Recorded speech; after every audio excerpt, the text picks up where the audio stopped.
بین مدینے رہ گئی تجھے حکم کھول محمد تو چپ کر کے سن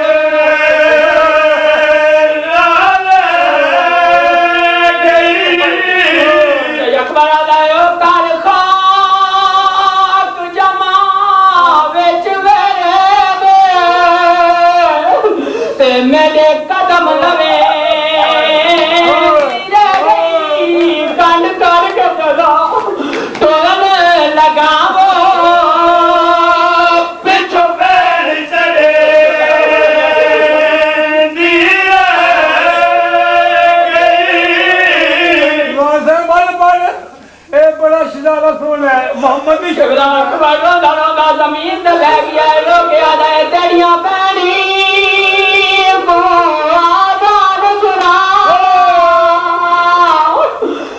میری بہن مدینے رہ گئی تیرے حکم کو مان کے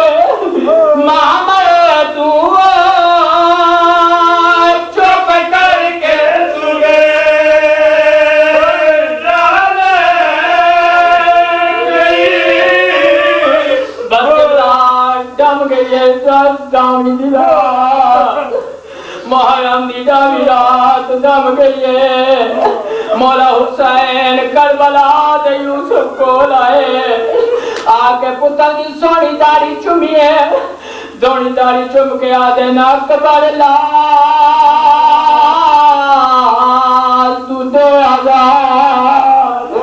تیری اذان میرا نانا محمد سن سی میرا بابا علی سن سی میری ماں زہرا سن سی تو دے اذان تیری اذان میرا بھرا حسن سن سی میری بہن جانب سن سی جے ویلے بہن دا نام آئے اکبر سے دفع اٹھے وقت بیٹھے لوگ یاد بابا کہنا چار کوئی سن سی میری سنے ڈالی تا مدینے رہ گئی ہے مولا حسین یا کی آواز میرا دن اکبر لال تو تے اذان ماموں کے پیادان تیری اذان سنیا مدینے سن سی اکبر جے ویلے گل سنیے اکبر جلدی دے نال گلدستہ اذان دے آئے پوری قوت نال چار دفعہ کہے اللہ اکبر دو دفعہ کہے اشہد ان لا الہ الا اللہ قبلہ سینٹر دے گیا دیے جاگو میرے اکبر کی آخری اذان سن لو قبلہ اکبر دو دفعہ کہے اشہد ان محمد رسول اللہ بس قبلہ مولا حسین دی سال تو پاک جھڑ پئیے مدینے دے پاس دیکھ کے آ گئے نانا تیرا دین بچ پوے میری اکبر دے بغیر نب ویسی بس قبلہ اکبر دو دفعہ کہا اشہد ان امیر المومنین و امام المتقین ولی اللہ میں کو معاف کرے اکبر دی اذان کائنات ہر کے سنیے پر جویں سغرا بدی نہ سنیے میں کہہ نہیں سنیے مدت مٹی تے چھتی آئی حسین دی تھی اکبر دی اذان سنیے اکبر اکبر کر کے اٹھیے رو کے آدھیے دادی اماں جاگ میرا اکبر والا ہے رو کے آدھیے جاگ میرا نانے دیا شکرالا ویر والا ہے بچ بلا سارے عزادار بیٹھے ہو بے کو معاف کرے مک گئی اذان میری صاحب حسین دی 7 سال دی ضعیفہ دی قبلہ دیکھا کرا 7 سال دی ضعیفہ دی اسا دی ٹیپ تے ٹر پئیے ایک پاسے نانی عمر سلمہ ہے بے پاسے دادی عمر بنی نے رو کے آدھے دادی اماں جلدی کرو مطا میرا اکبر واپس والے دے بس قبلہ میں کو معاف کرے میں پاؤں کے جملے آتے آ گیا قبلہ اجاتے آئیان جس اکبر پہلی اذان دیتی آئی ڈٹھائے قدم نظر آئے اکبر نظر نہیں آیا قبلہ میری سین دے بین بلند ہوئے روکے آدھیے بھول دیتا نا آزاد تا میرے سورے بھی اکبر دیا بس قبلہ مک گئی ہے اذان نماز مک گئی ہے نماز مکن دے بعد اکبر پیو دے کول آئے رو گیا دا بابا اللہ دے نات ایک بار میں کو بیڑ ملا میرا ہاں ودا لا دے قبلہ مولا حسین اکبر دی آلہ جتی ہے مولا حسین آدھر پتر اکبر لال صبر کرے سے بیڑ ملا قبلہ مولا حسین ڈونگلا بلند کیتی ہیں اکبر دیکھ کیا دا بابا ہر کوئی وسدہ پیا ہے سارا 40 دروازہ بندے سید علی اکبر لال ذریعے رسول دے دیکھ مدہ چڑھا کے سام پہی ہوئے اکبر دیکھ کیا دا بابا ذریعے رسول ایریا تیری عزی پہی ہے میری بیمار میر کوئی نہیں مولا حسین علی اکبر لال میری دی کو بہت پیارا چاچے والی نال اکبر آدھا بابا خالی علم لینا پیئے میری بیمار میر کوئی نہیں قبلہ مولا حسین آدھا اکبر لال صبر کرے سے ملاوہ بین اکبر آدھا بابا نا تو ابراہیم ہے نا میں اسوائیلا تو زہرا دا پوترے میں تے حسین دا پوترا قبلہ مولا حسین ڈونگلا بلان کی دینا دے اکبر لال میں یہ ڈونگلا دے درمیان دیکھ قبلہ اکبر دی جو کیتی ہے توڑے جتنا ہی سابرا رونا رونا زمین تے بے گئی ہے دو میں قدمہ دلا گیا دے بابا ماں دے ٹکے پاسے لگاتے ہاتھ والا ہے اکبر آدھا ہے بابا ماں دے خالی والا لگاتے ہاتھ والا ہے مولا حسین آدھے اکبر لال روندہ کیوں ہے کیا ڈٹھئی اکبر آدھے بابا کیا نسوا تیری کھلی ہے میری بیمار بین کے ویلے سجے لڑ بیدیے کے ویلے کبے لڑ بیدیے ذریعے رسول تے رو رو کے آدھیے ہڑتا ولیا بین مرنا لیئی رو کے آدھیے قداول سے جگہ بین مر ویسیا قبلہ اکبر دی کوک نکلیے رو کے آدھا بابا ہن ذریعے رسول سے جڑیے تے رو رو کے پیا دیے میں پوٹا سے سلطان تیرے نبیان تے میرے پیو اکبر برنائے رب جانے کری مجبوری ہائی وہ میں کو کنر بھرا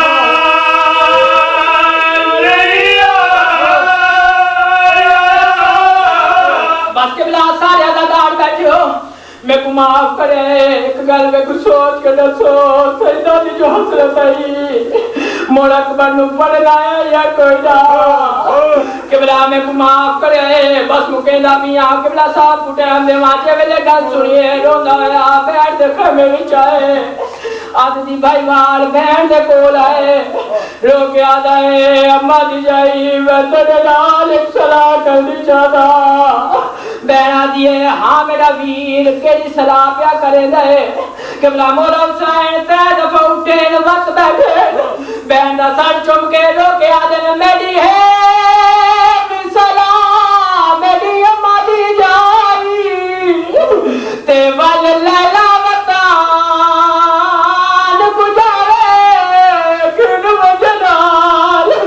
علی اکبر کو ایک وطن کے بنے مرنا سیدہ دے ہم شکل رسول دل یادو تے متا رب اولاد بکھارے میں خوش دیسا گن پترا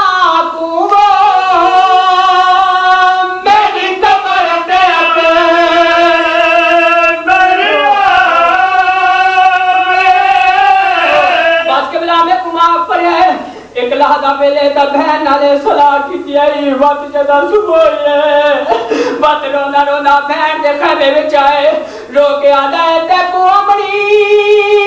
سماج کے مندارو تے پنجتن پات دیا دے میری نہیں نبدی مخدوم نانے تو وہ میں کو اکبر پتا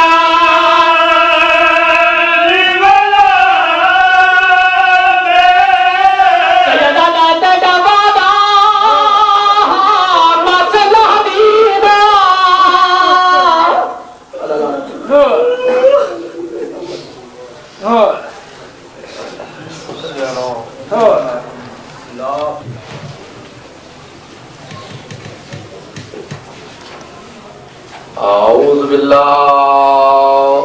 من الشيطان الرجيم بسم الله الرحمن الرحيم الحمد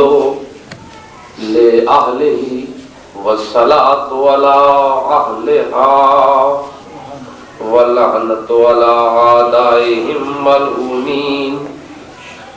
أما بعد فقد قال الله تبارك وتعالى في كلامه المجيد بسم الله الرحمن الرحيم ألف لام ميم ذلك الكتاب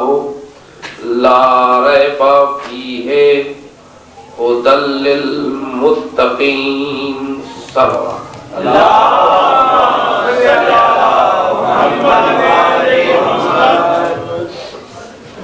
تھوڑی سی گزارشات روزانہ 4 سفر تک کرنا ہے اس کے لیے سورہ مبارکہ بقرہ کی ابتدائی آیات پیش نظر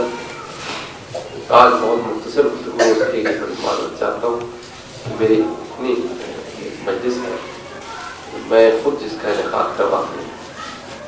یہاں ہو رہی ہے پیچھے صحابی پہ لگا ہوا اتفاق ہے فلاح سیدہ میں مجھے وہاں پہنچنا ہے بحیثیت میزبان کے مجھے وہاں پہلے پہنچنا چاہیے تھا لیکن بعد کم از کم شریک تو ہو جاؤ ورنہ جن لوگوں کے دل میں انتظام لگایا وہ کہیں گے اپنی مجلس میں خود ہی نہیں آئے تھوڑی سی گزارشات پیش کروں گا صرف چند منٹ بولیے مجلس کے لیے بلند تر صلوات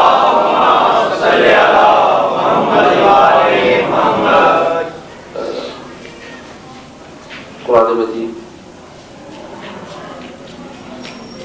ہدایت کا وہ عظیم سا چشمہ ہے کہ اگر انسان اس سے وابستہ ہو جائے تو پھر اس کے بعد ہٹکنے کی کوئی گنجائش نہیں اور جو واحد کتاب ہے جو آج ہمارے درمیان تمام ملت اسلامیہ کے پاس ایک ایسی پلیٹ فارم کی حیثیت رکھتی ہے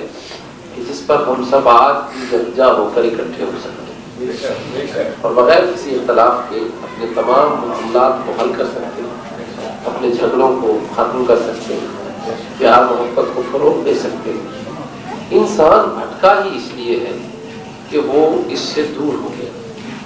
مسلمان کو نقصان ہی اس چیز نے پہنچایا کہ اس نے قرآن کو ترک کر دیا یہ جو بات کہی جاتی ہے اگلی مجالس میں کوشش کروں گا تھوڑی سی اس کی وضاحت کروں کہ قرآن اور اہل بیت کہ جی قرآن کو لے لیا اہل بیت کو چھوڑ دیا میں اس کا قائل نہیں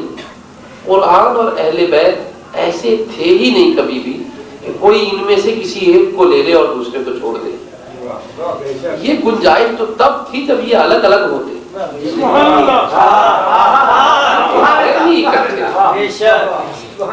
جدا ہو ہی نہیں سکتے تو رسول نے کہہ دیا کہ یہ کبھی جدا ہو ہی نہیں سکتے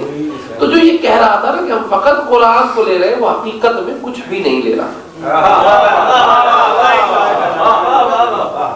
اسی طرح سے اگر کوئی کہے کہ ہم صرف اہل بیت کے ماننے والے تو وہ بھی کچھ نہیں پاتا جو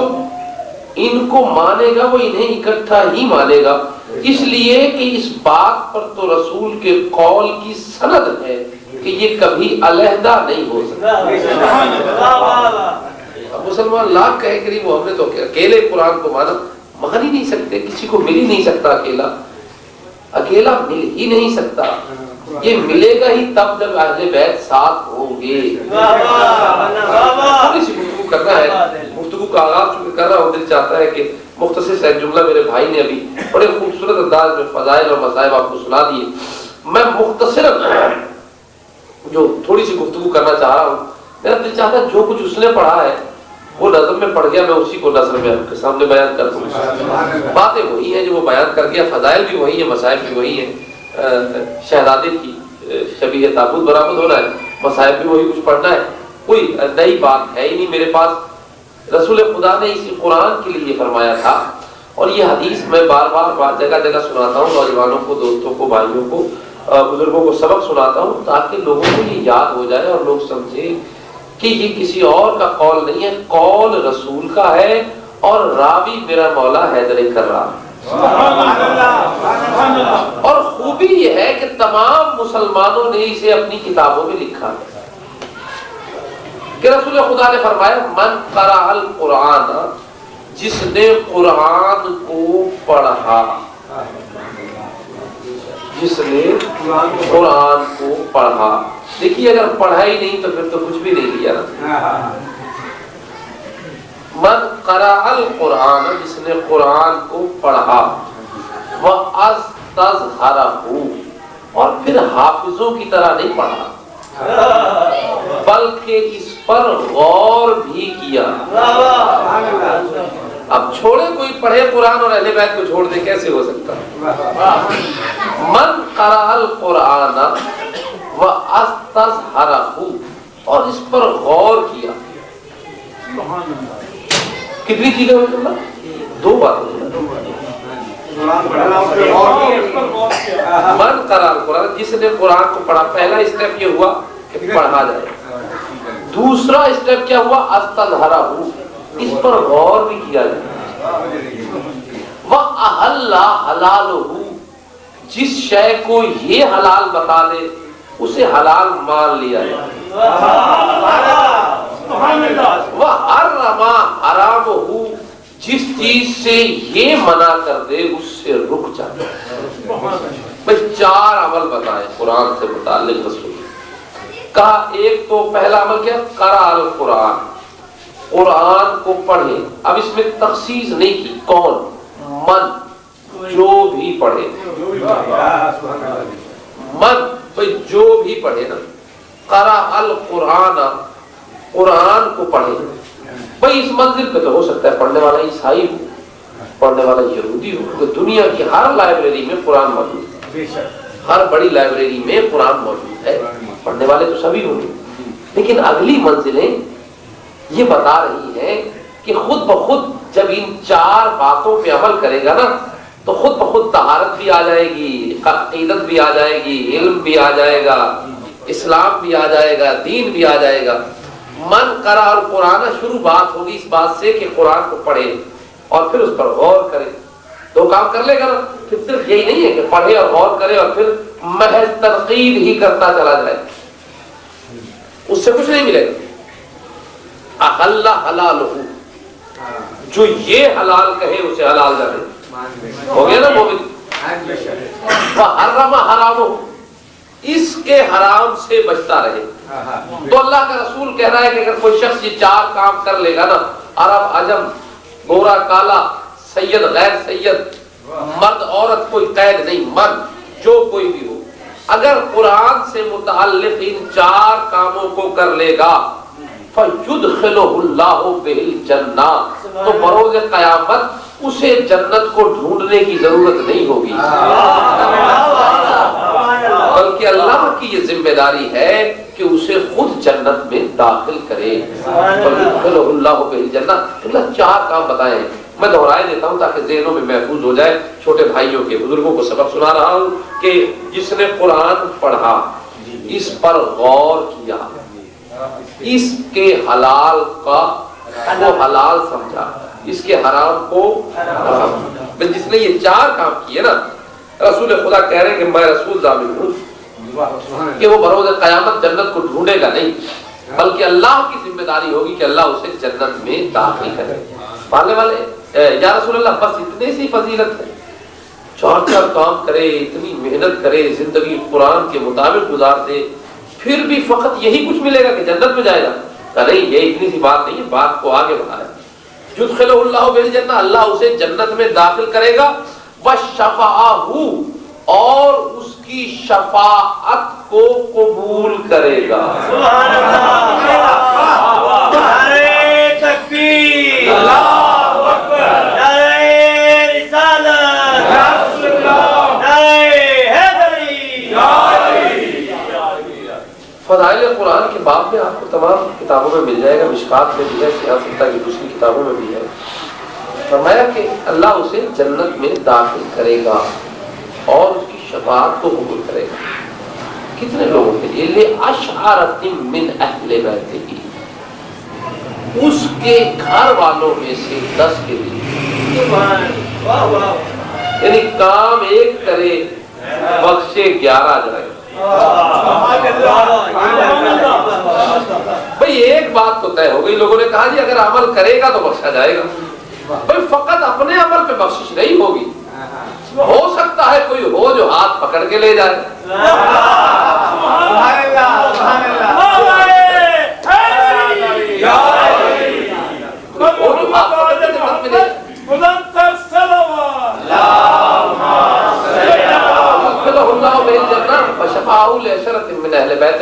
یعنی اللہ اس شخص سے یہ کہے گا بروز قیامت کہ بھئی اپنے گھر والوں میں سے جن 10 کو چاہو جنت میں لے جاؤ۔ میں بہت توجہ چاہتا ہوں، یہ 10 جب یہ اتنا نیکوکار ہے تو وہ جو 10 ہوں گے وہ بھی کوئی ایسے ہوں گے جو بڑے نیک ہوں گے لیکن کوئی چھوٹی موٹی غلطی ہوئی ہوگی۔ کہا نہیں، حدیث آگے بڑھ رہی ہے، کلہم قد وجبت لہ النار، اگرچہ یہ 10 کے 10 ایسے ہوں گے کہ ان پر پہلے سے آگ واجب قرار دے دی گئی۔ ایک آدمی نے 30 نمبر لیے، 31 نمبر لیے، 33 پہ پاس ہوتا تھا، کسی نے 2 نمبر سے رعایتی پاس کروا دیا۔ احسان ہوگا لیکن وہ احسان نہیں جو 0 نمبر والے کو پاس کرا کر دیا۔ تمام حدیث کی میں نے ورڈنگ پیش کر دی اور میں نے یہ بتا دیا کہ یہ حدیث ہم سے زیادہ اہل تسنن میں پڑھی جاتی ہے، اور میں نے یہ حدیث پہلی دفعہ مشکات میں نہیں پڑھی تھی، وہ تو میں نے بعد میں پڑھی۔ پہلی دفعہ تو میں نے یہ حدیث اپنی BSc کی ایک اسلامیت لازمی ہوتی ہے اس میں یہ پڑھا، فضائل قرآن کے باب۔ تو اس وقت سے میں یہ سوچتا چلا رہا ہوں کہ کتنی فضیلت ہے قرآن کو، کہ فقط پڑھے، غور کرے، حلال کو حلال جانے، حرام کو حرام جانے، تو اکیلا جنت میں نہ جائے، 10 اور لوگوں کو بھی جنت میں لے جائے، اور 10 بھی ایسے کلہم قد وجبت لہ النار، کہ اس کا حساب بعد میں ہوا ہو، ان کا حساب بھی ہو چکا ہو، جہنمی قرار بھی پا چکے ہو۔ رسول اللہ اتنی فضیلت، ہاں اتنی فضیلت۔ تو عزیزو بات اتنی سی ہے کہ ایک تو یہ بات ہے کہ خود عمل کریں، خود نیکی کریں، خود اچھائی کریں، خود اپنے اندر ایسے خوبیاں پیدا کریں عقیدے کے لحاظ سے بھی، عمل کے لحاظ سے بھی، کہ خود جنت میں جائیں۔ لیکن اگر کہیں کمزوری ہو اور کسی باپ کا ایک بیٹا بھی ایسا نکل جائے، ایک بیٹا ایسا ہو جائے کسی گھرانے میں جو ایسا نیکوکار ہو کہ قرآن پڑھتا بھی ہو، اس پہ عمل بھی کرتا ہو، غور و غوص کرتا ہو، حلال کو حلال جانتا ہو، حرام کو حرام جانتا ہو، مجھے ایمان سے بتائیں اللہ بروز قیامت اس اتنے نیک آدمی سے یہ کہے کہ تم 10 گھر والوں کو جنت میں لے جاؤ، وہ اپنے باپ کو چھوڑ جائے اور لوگوں کو لے جائے؟ ہو سکتا ہے بھائی، جس باپ کا ایک بیٹا بھی ایسا نکل جائے نا، پھر اب آپ باپ کو نہ دیکھیں، اگر بیٹا ایسا نظر آئے تو سمجھ جائے کہ ماں باپ تو پکے جنتی ہیں، پھر اس کی جنتی ہونے میں کوئی شک نہیں کیا جا سکتا۔ الحمدللہ اگر ایک بیٹا ایسا نیک ہو جائے نا جو قرآن پہ عمل کرنے والا ہو، قرآن پڑھنے والا ہو، غور کرنے والا ہو، حلال کو حلال جاننے والا ہو، حرام کو حرام ماننے والا ہو، اگر ایک بیٹا، اللہ 12 بیٹے دے، ان میں سے ایک ایسا نکل جائے جو اس شان کا مالک ہو، تو ماں باپ کو فکر کی ضرورت نہیں۔ اللہ جانے دنیا کن خوابوں میں کھوئی ہوئی ہے، اللہ جانے دنیا کو کیا غلط فہمی ہے جو لے کے ڈوبے جا رہی ہے۔ اس ابو طالب کو جنت میں جانے سے کون روکے گا جس کے ایسے ویسے نہیں 12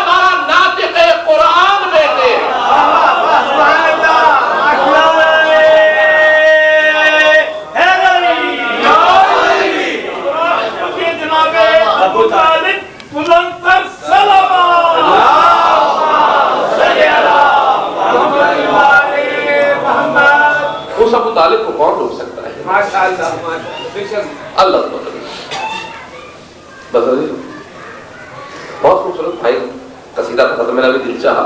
کہ گفتگو کا ربط اس طرح سے قائم ہو جائے کہ میں بھی تھوڑا سا ذکر اسی سرکار کا کر لوں کہ جس کی محنتوں کا نتیجہ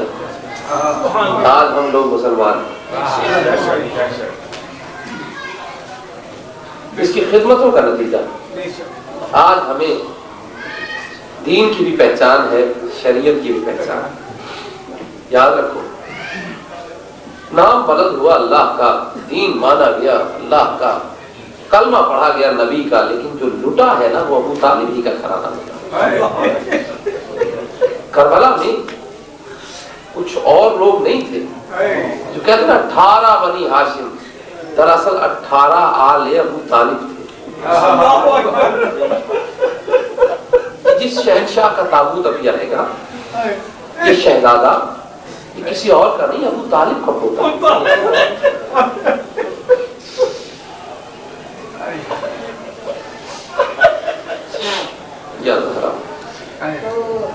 میں پڑھا نہیں تھا جناب علی اکبر کا مسائل پڑھنا میری ہمت نہیں، میں سارا سال نہیں پڑھتا کیونکہ جب یہ مخصوص ادا کے دن آتے ہیں تو حکم ہوتا ہے پڑھنا پڑتا ہے، ہمت نہیں ہوتی میری، اس لیے کہ یہ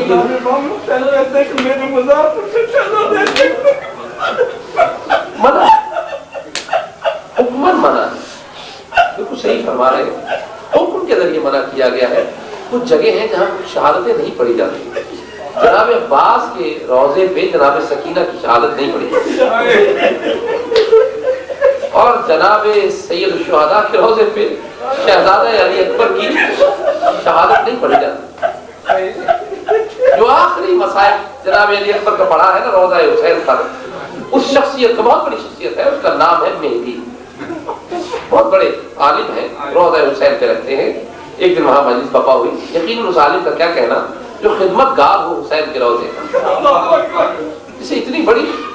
مقام مجلس چلا یا زہرا مولا کے روضے پہ خدمت گار تھے، لوگوں نے کہا کہ اللہ مجلس پڑھی ہے، مجلس پڑھی، شہادت شہزادہ علی اکبر پڑھی، بہت دقت ہوئی، اٹھے مجلس ختم ہو گئی، گھر آ گئے، آ کے سو گئے۔ عالم رویا میں دیکھا ایک بی بی ہے جس نے سیاہ برقع پہنا ہوا، پہلو پہ ہاتھ رکھا ہوا ہے اور رو رہی ہے۔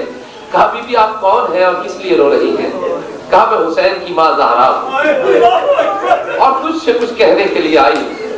ہاتھوں کو جوڑ کے کہا بی بی آپ مجھ سے کیا کہنے آئی ہیں؟ بی بی ہم تو خود آپ کے در کے سوالی ہیں، ہم تو خود آپ سے بھیک مانگنے والے ہیں، بی بی حکم کیجئے۔ کہا بیٹی آج تو حسین کے روضے پہ اکبر کی شہادت پڑھی ہے، آئندہ نہ پڑھنا۔ ہاتھوں کو جوڑ کے کہا بی بی کوئی غلط روایت پڑھی، کچھ غلط پڑھا؟ کہا نہیں تو نے جو پڑھا صحیح پڑھا، لیکن آیت کے بعد نہیں پڑھنا۔ ہاتھوں کو جوڑ کے کہا بی بی اگر صحیح پڑھا تو پھر کیوں منع کرتی ہے؟ کہا اس لیے منع کرتی ہوں کہ تو شہادت پڑھ کے گھر آ گیا ہے، آ کے بستر پہ سو گیا ہے، لیکن تو سو رہا ہے، حسین رو رہا ہے، میرا بیٹا حسین قرار نہیں پاتا۔ ایک مرتبہ ہاتھوں کو جوڑ کے کہا بی بی کیا ہوا؟ کہا ہاں روئے جا رہے ہیں، میرا بیٹا حسین روئے جا رہا ہے۔ اور جب نانا رسول خدا جامع کوثر لے کے گئے کہ بیٹا پانی پی لو دل ٹھہر جائے گا، حسین نے پانی نہیں پیا۔ بابا علی پانی لے کے گئے، حسین نے پانی نہیں پیا۔ میں خود اس کی ماں زہرا جامع کوثر بھر کے لے کے گئی، میں نے کہا بیٹا لو پانی پی لو۔ حسین نے میری طرف دیکھا اور کہا ماں وہ باپ کیسے پانی پیے جس کا اکبر جیسا جوان بیٹا پیاسا رخصت ہو۔